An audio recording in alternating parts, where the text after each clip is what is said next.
હું કલારા મુલિયા સુરતથી cooking studio by કલામાં તમારું સ્વાગત કરું છું। આજે આપણે જોઈશું શિયાળુ સ્પેશિયલ ગુજરાતી ફરસાણ। હા, તમે જોઈ રહ્યા છો તે છે તુવેરની કચોરી। આજકાલ બજારમાં તુવેર ખૂબ જ સરસ મળે છે, તો તેમાંથી આજે મેં કચોરી બનાવી છે, જેની રેસીપી હું તમારી સાથે શેર કરીશ। તો તેને મેં લીલી ચટણી અને ખાટી મીઠી ચટણી સાથે સર્વ કરી છે। તો ખાટી મીઠી ચટણીની રેસીપીની લિંક હું તમને ડિસ્ક્રિપ્શનમાં આપી દઉં છું, ત્યાં જઈને તમે જોઈ શકો છો। તો આજે આપણે બનાવીશું તુવેરની કચોરી, જે ખાવામાં ખૂબ જ સરસ ટેસ્ટી લાગે છે। તો બહાર જેવી તમારે જો બનાવવી હોય આવી સરસ, તો મારી રેસીપીને પૂરી જોજો। તો ચાલો જોઈ લઈએ રેસીપી। તો એના માટે મેં અહીંયા લઈ લીધા છે 1 વાટકી જેટલા તુવેરના દાણા। અત્યારે બજારમાં તુવેર ખૂબ જ સરસ મળે છે, તો આ લીલી તુવેરના 1 વાટકી જેટલા દાણા છે, અને અડધી વાટકી જેટલા વટાણા લઈ લીધા છે, લીલા વટાણા। હવે આ બંનેને આપણે એક બાઉલમાં લઈ લેશું।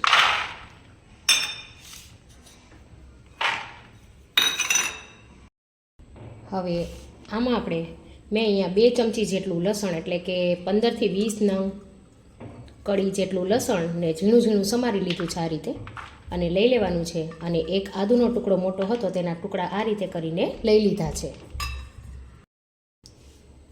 હવે તેમાં મેં અહીંયા 3 નંગ જેટલા મરચાં જે તીખા ના હોય એ ઉમેર્યા છે, જેથી તેનો કલર સરસ ગ્રીન આવે, અને 2 તીખી મરચી ઉમેરેલ છે।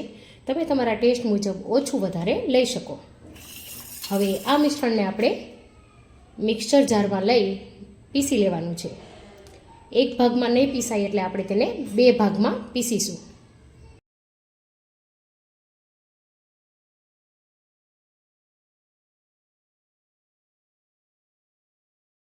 હવે તેને આપણે, તમે જોઈ શકો છો કે કેટલી સરસ પેસ્ટ આ રીતે બની ગઈ છે। તો આપણે તેને કાઢી લઈશું। આને આપણે પાણી વગર જ પીસવાનું છે।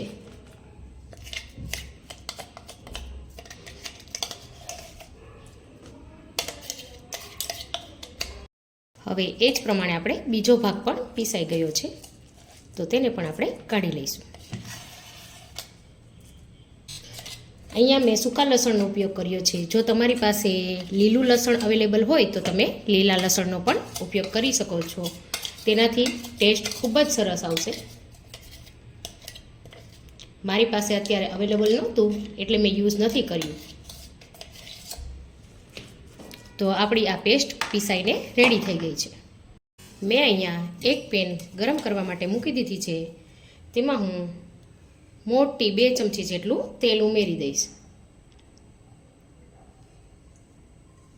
તેલ થોડું ગરમ થાય એટલે તેમાં આપણે અડધી ચમચી જેટલું જીરું ઉમેરી દઈશું, અને 1/4 ચમચી જેટલી હિંગ ઉમેરી દઈશું। થોડું સંતળાય એટલે આપણે તેમાં 1 ચમચી જેટલા તલ ઉમેરી દઈશું। ત્યારબાદ આપણે તરત જ આ પેસ્ટ બનાવેલી જે છે તે ઉમેરી દઈશું।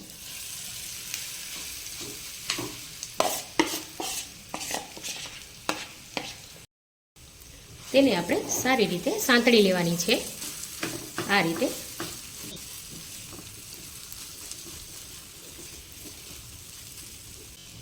હવે તેમાં સરસ દેખાવ માટે ખાલી ચપટી હળદર ઉમેરીશું, અને સ્વાદ મુજબ મીઠું ઉમેરી દઈશું।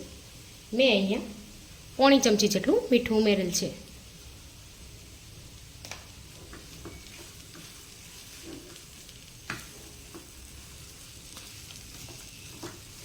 આ રીતે આપણે તેને મિક્સ કરતા જઈ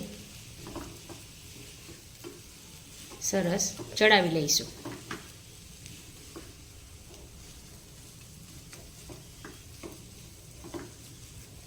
હવે તેને 2 થી 3 મિનિટ સુધી આમ જ થવા દઈશું। હવે 2 મિનિટ પછી પાછું આપણે તેને મિક્સ કરી લઈશું। તમે જોઈ શકો છો કે મિશ્રણ આપણું સરસ ડ્રાય થવા લાગ્યું છે।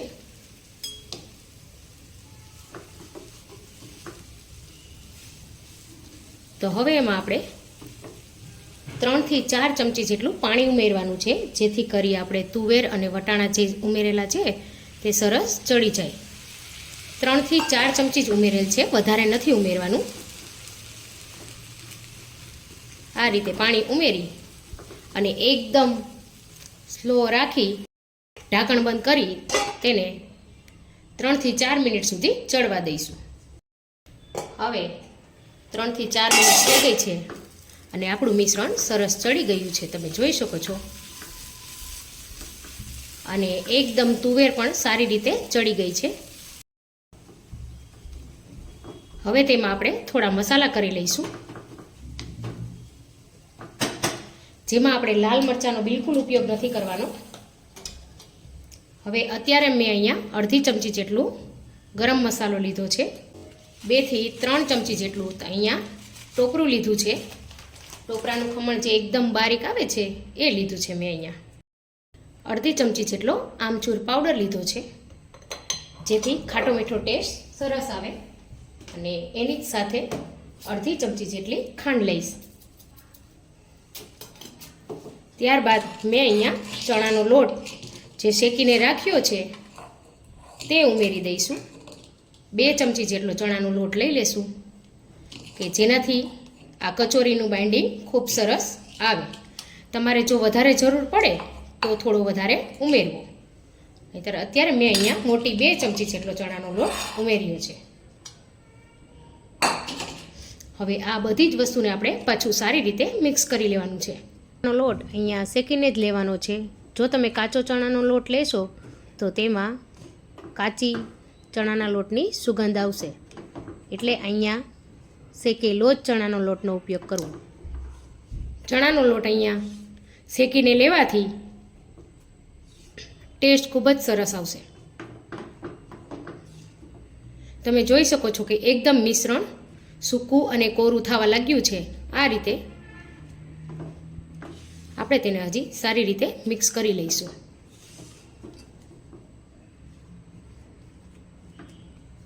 ગેસની ફ્લેમ એકદમ સ્લો રાખવાની છે, નહીતર આ બધી જ વસ્તુ નીચેથી બેસી જશે અને બળવા લાગશે.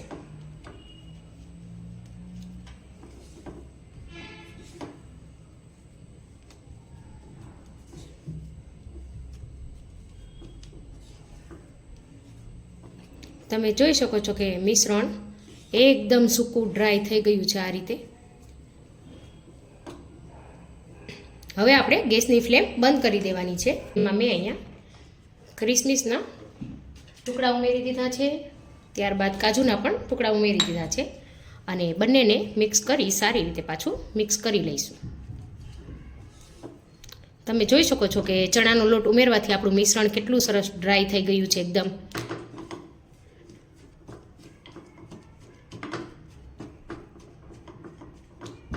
તો આ મિશ્રણને હવે આપણે ઠંડુ પડવા દઈશું.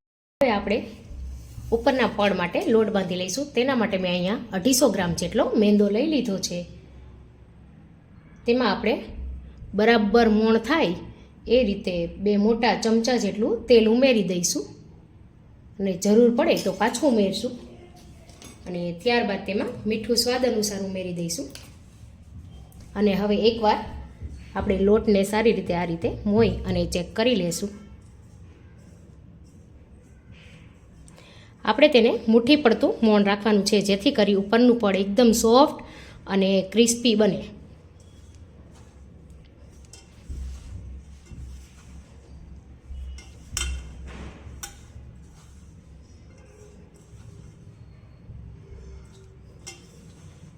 તમે જોઈ શકો છો કે આ રીતે મુઠ્ઠી બંધાઈ જાય એટલું મોણ આપણે અંદર ઉમેરી દીધું છે.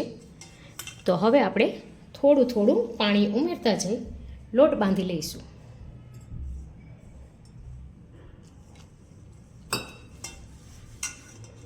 લોટ વધારે નરમ પણ નહીં અને કડક પણ નહીં એવો બાંધવાનો છે આપણે અહીંયા.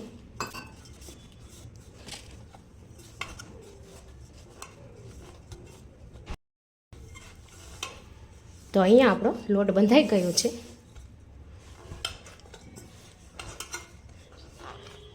તો સારી રીતે આપણે તેને મસળી લેવાનો છે આ રીતે. હવે તેમાં ઉપર થોડું તેલ ઉમેરી એકવાર પાછું મસળી અને ઢાંકી અને આપણે તેને 10 મિનિટ સુધી રેસ્ટ આપી દેવાનો છે, જેથી કરી આપણો લોટ સરસ કૂણાઈ જાય.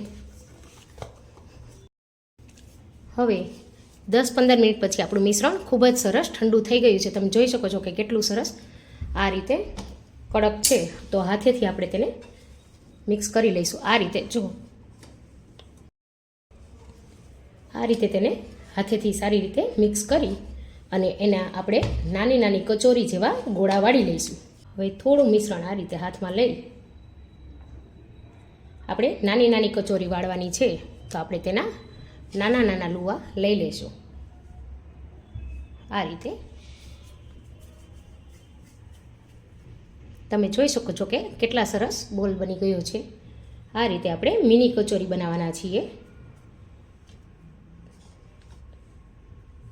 તમે તમારી ઈચ્છા મુજબ નાની મોટી કચોરી બનાવી શકો, પણ કચોરી નાની હોય તો દેખાવમાં ખૂબ જ સરસ લાગશે. એટલે હું અહીંયા આ રીતે બનાવું છું. આ રીતે આપણે બધા જ બોલ વાળીને તૈયાર કરી લઈશું. તમે જોઈ શકો છો કે મિશ્રણ એટલું સરસ સૂકું થઈ ગયું છે કે હાથમાં પણ ચોંટી રહ્યું નથી.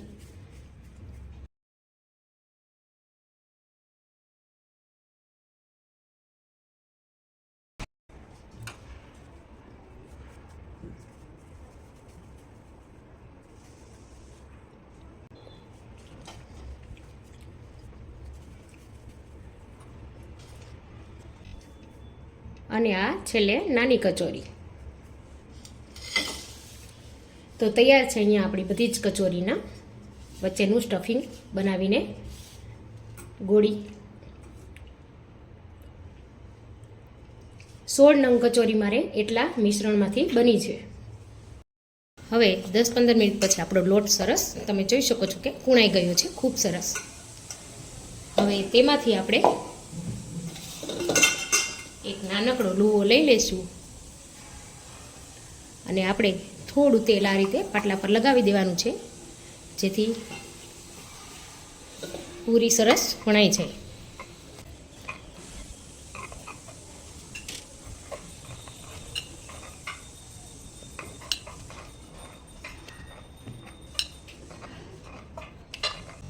મેં આ રીતે એક ડબ્બો લઈ લીધો છે. તમારી પાસે કોઈ પણ કટર હોય તો તેનો ઉપયોગ પણ તમે કરી શકો, કે જેનાથી આપણી બધી જ કચોરી એક સરખી બને. આ રીતે એકદમ સરસ એવી તૈયાર થઈ ગઈ છે પૂરી આપણી. તો તેમાં આપણે આ એક કચોરી રાખી આ રીતે કિનારી પરથી બધી બાજુથી લેતા જઈ આ રીતે ચીપટીની મદદથી આવી રીતે એક એક ચીપટી લેતા જઈ અને આપણે તેને પેક કરી દઈશું. આ રીતે બધી જ ચીપટીને આવી રીતે ઉપરથી પ્રેસ કરી પછી આપણે તેને આ રીતે બેસાડી દેવાની છે. તમે જોઈ શકો છો કે કચોરીનો આકાર કેટલો સરસ બન્યો છે. આ રીતે ખૂબ સરસ એવી કચોરી આપણી તૈયાર થઈ ગઈ છે. તો આપણે તેને એક બોલમાં રાખી દઈશું.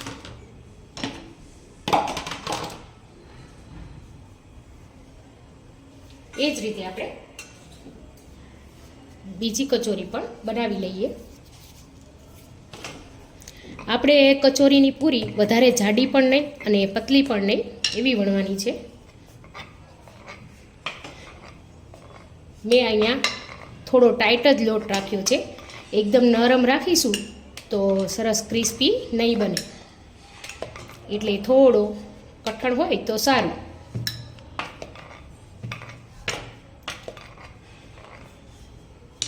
આ રીતે તેને પાછું કટ કરી દઈશું.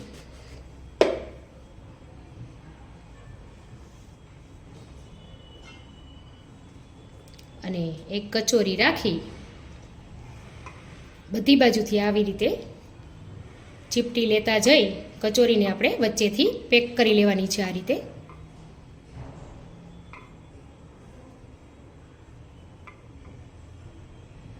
આ રીતે વધારે વચ્ચે દબાવી અને પછી એના ભાગને આમ પ્રેસ કરી દેવાનો છે. આ રીતે તમે જોઈ શકો છો કે બીજી કચોરી પણ આપણી બનીને રેડી છે. તો એ જ રીતે આપણે બધી કચોરી બનાવી લઈશું.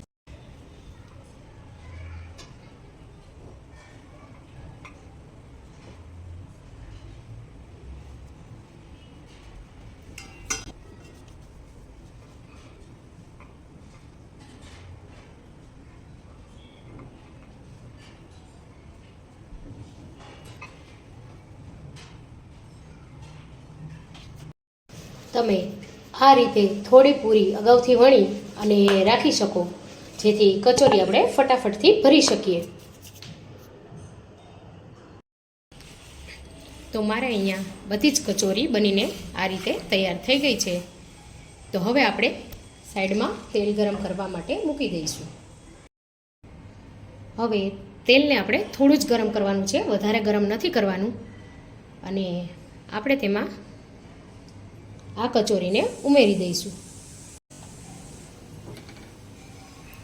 એક વખતમાં જેટલી આવે તેટલી કચોરી આપણે ઉમેરી દઈશું. એટલે કે આપણે તેના 2 ભાગ કરશું. 2 ભાગમાં આપણે કચોરી ઉમેરશું.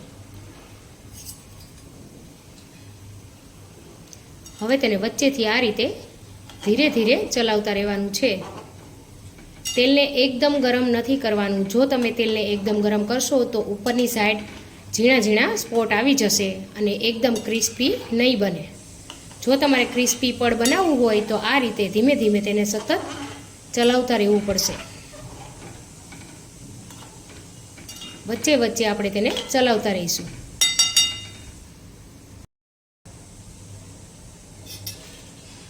એક સાઈડથી થોડી થઈ જાય એટલે આપણે ધીમે ધીમે તેને આ રીતે ઉપર નીચે કરી દઈશું, જેથી કરી બધી જ કચોરી સરસ ક્રિસ્પી બને.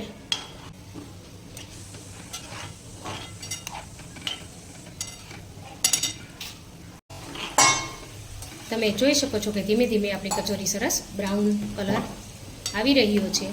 આ રીતે જો તમે ધીમા તાપે તળશો તો જ તમારી કચોરી સારી બનશે.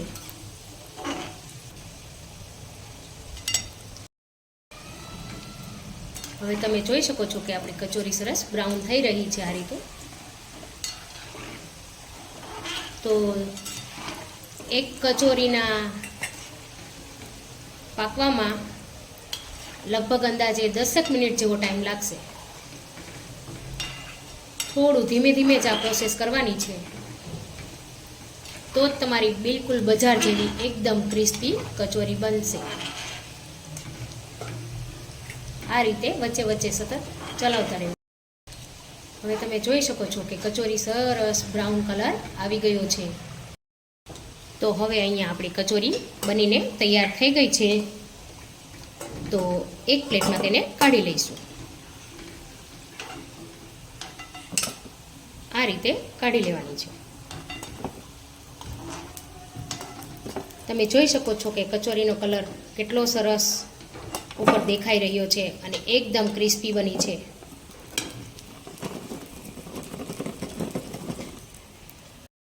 તો હવે આપણે બાકીની રહેલી કચોરી પણ ઉમેરી દઈશું.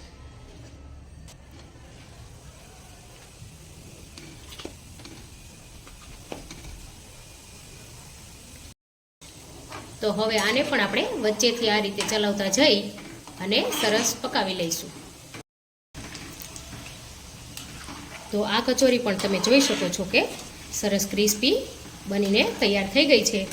તો હવે આપણે ગેસ બંધ કરી તેને ઉતારી લઈશું.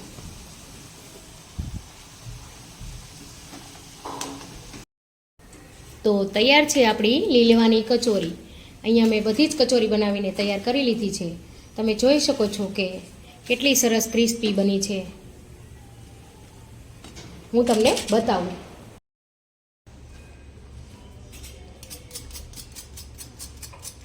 તમે અવાજ સાંભળી શકો છો. હવે હું તમને એક કચોરી કાપીને બતાવું.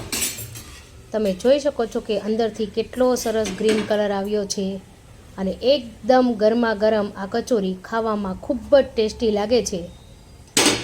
તમે જોઈ શકો છો કે મિશ્રણ કેટલું સરસ અંદરથી એકદમ દેખાઈ રહ્યું છે. તો હવે આ કચોરીને મેં અહીંયા લીલી ચટણી અને ખાટી મીઠી ચટણી ઇન્સ્ટન્ટ ફટાફટ 5 જ મિનિટમાં બની જાય એવી ચટણી સાથે પીરસી છે. અને આ ચટણીની જો રેસીપીની લિંક જોતી હોય તો હું તમને ડિસ્ક્રિપ્શનમાં આપી દઉં છું, ત્યાં જઈને તમે જોઈ શકો છો. તો તૈયાર છે સરસ મજાની લીલવાની કચોરી. તો તમે પણ ઘરે જરૂરથી ટ્રાય કરજો અને કમેન્ટ કરીને મને જણાવજો કે તમને મારી રેસીપી કેવી લાગી. તો મળીએ નવી રેસીપી સાથે.